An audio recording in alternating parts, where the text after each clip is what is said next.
Here's the punter, Sam Martin, now ready to get us started. And we are underway from Ford Field. This will be taken to the back of the end zone. A little juke. And the decision to come out is going to cost him 5 as he's taken down right at the 20.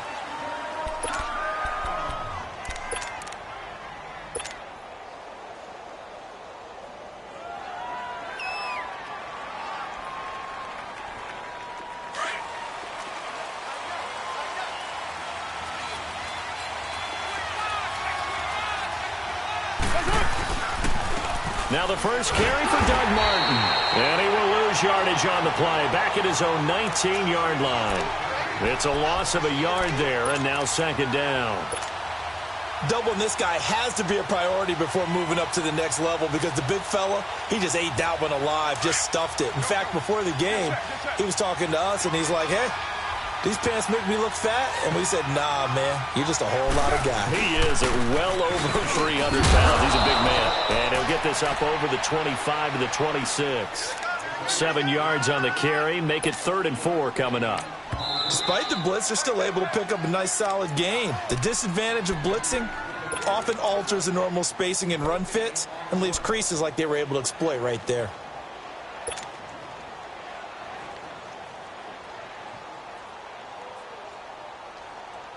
And they'll look to avoid an early 3 and out here on 3rd and 4.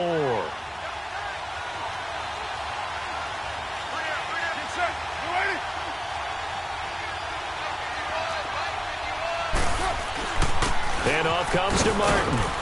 And he's able to get it to the 31, and that's enough for the first. 5 yards is the pickup there as that extends this drive. Defense had a chance to get off the field here on the opening drive, couldn't do it. I know that we go into these meetings with coaches, and sometimes maybe we can get, a little bit numb because they're always going to talk about how important 3rd down is, aren't they? Offense and defense. In this case, one capitalized, and the other, as you said, had a chance to get off the field and didn't get it done. First down, here's the run with Martin. And he'll be tackled at about the 35. It's a pickup of 4, and it'll bring up second down. One thing to keep in mind, partner, especially in the second half, when you've got a running back of this size, of these dimensions, I can just tell you, attrition does set in for a defense because you're excited about hitting him in the first half. Maybe not so much in the second half, and some of these shorter gains turn into bigger runs later. Now they'll throw with Carr. And it's hauled in by Jared Cook.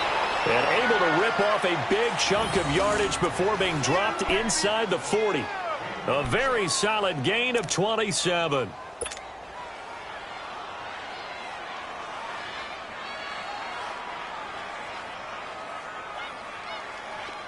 So here's a 1st and 10 at the 38.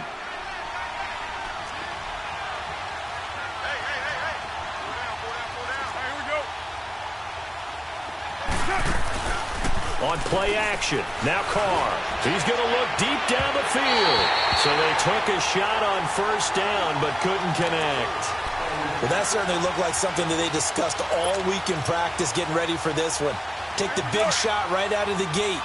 At worst, you'll open up the defense a little bit, loosen them up, have them back on their heels.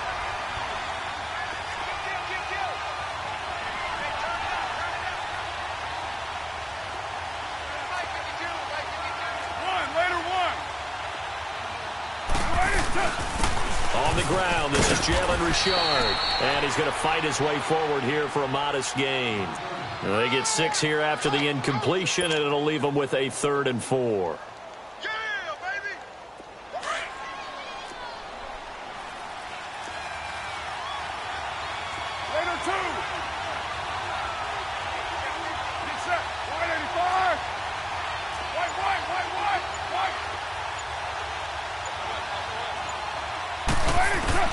From the gun, it's Carr.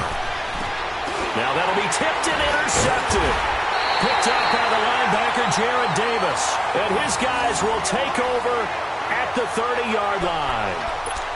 Certainly not how they envisioned ending their opening drive here in the first quarter. Too many ones in this play. First quarter, first drive, first interception thrown. And that last one, that hurts.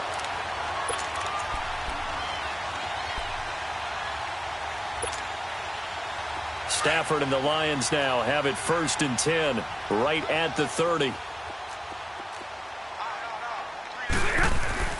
After the interception, here's Stafford. And they didn't wait long to take a shot there, that's for sure, but it falls incomplete, and it's 2nd down. He was trying to get it to T.J. Jones that time, and that'll bring up 2nd down.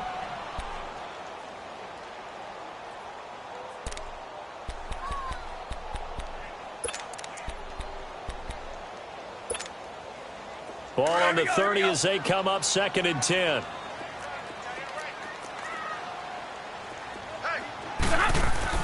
Back to the air. Stafford on 2nd down.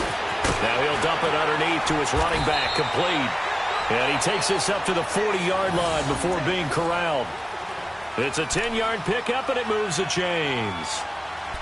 Good route, good pickup for 1st down yardage, and that is a tough one to cover, the angle route, because a running back getting out of the backfield, if you're trying to cover that, especially if you're in the linebacker spot and you're seeing this play develop, he heads out towards the flat first, and that often gets you to overcommit running in that direction. Then he cuts back up inside you into the middle of the field. That's what we just saw there for a nice pickup. Throwing on 1st down, but this one winds up to be incomplete. He couldn't quite hold it. Got hit. Ball pops out. Incomplete.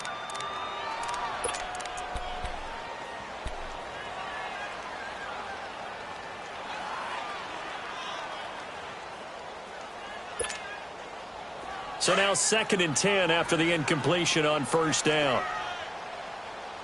4 down, tag 53. Set, lady. Now the Notre Dame man, this is Theo Riddick. And he'll push this forward only to about the 42-yard line. And Marquell Lee with a stop defensively. I know the scouting report on him is that he doesn't possess the eye discipline to be an elite linebacker, and what that means is his ability to read, react, and make a play. But on that one, he looked like one of those guys.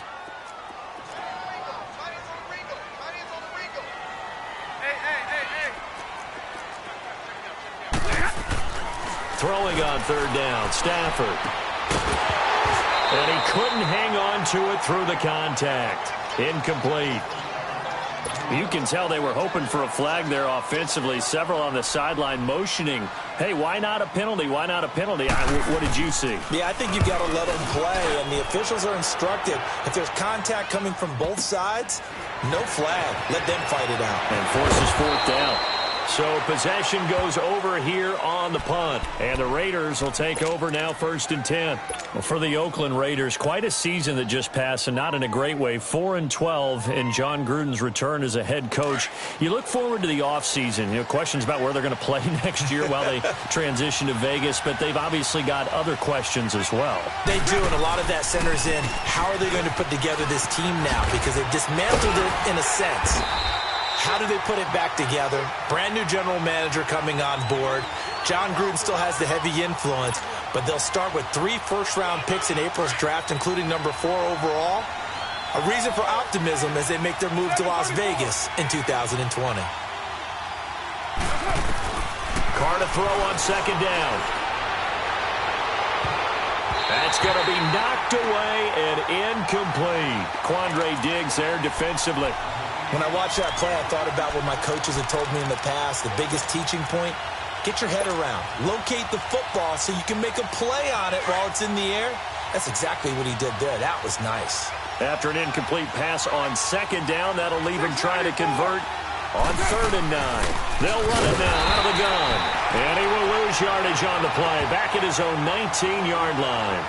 That'll make it 4th down after a loss of 1. So on 4th down, here's Johnny Townsend to punt it. Jamal Agnew is deep to return it. Ready to go now in the 2nd quarter. Brandon Gaudin, Charles Davis. It's the Raiders in possession of the football, but likely not for long as they're in punt formation to kick it away. Here's Johnny Townsend to punt it away.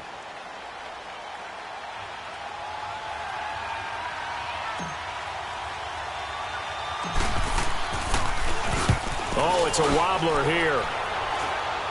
Now a fair catch taken just across midfield, maybe by a yard or two. Officially, that'll be marked down as just a 28-yard punt. And the Lions will have excellent field position here as they take over 1st and 10.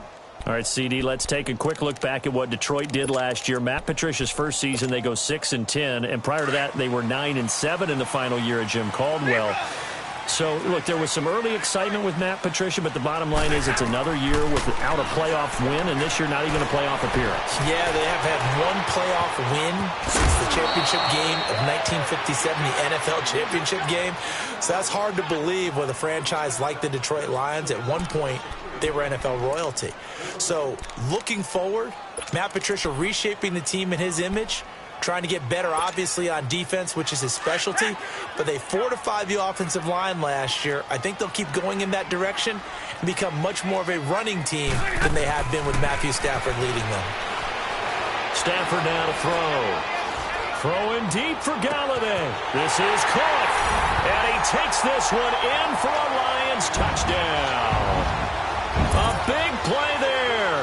45 yards. And the Lions are in for 6.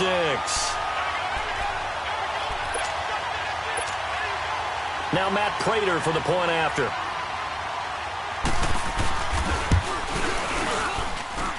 Extra point good by Prater. And that makes the score 7-0.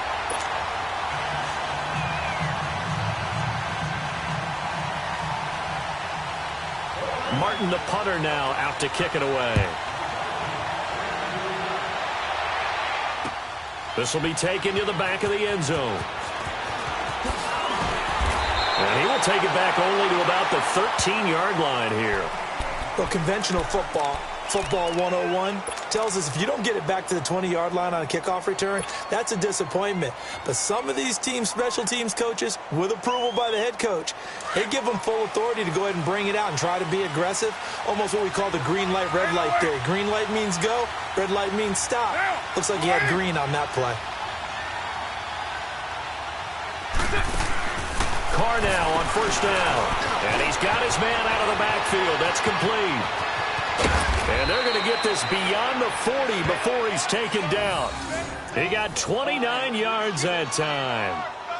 We can talk all we want about football being a game of strength and brawn. It's also a game of mismatches, and they're trying to create one there, getting it to their back out of the backfield to make a bigger play. As we often say, get it to him in space, let him use his leg. Yeah, if he can get a matchup against a linebacker or maybe a defensive end dropping out in a zone blitz, he's going to win that battle.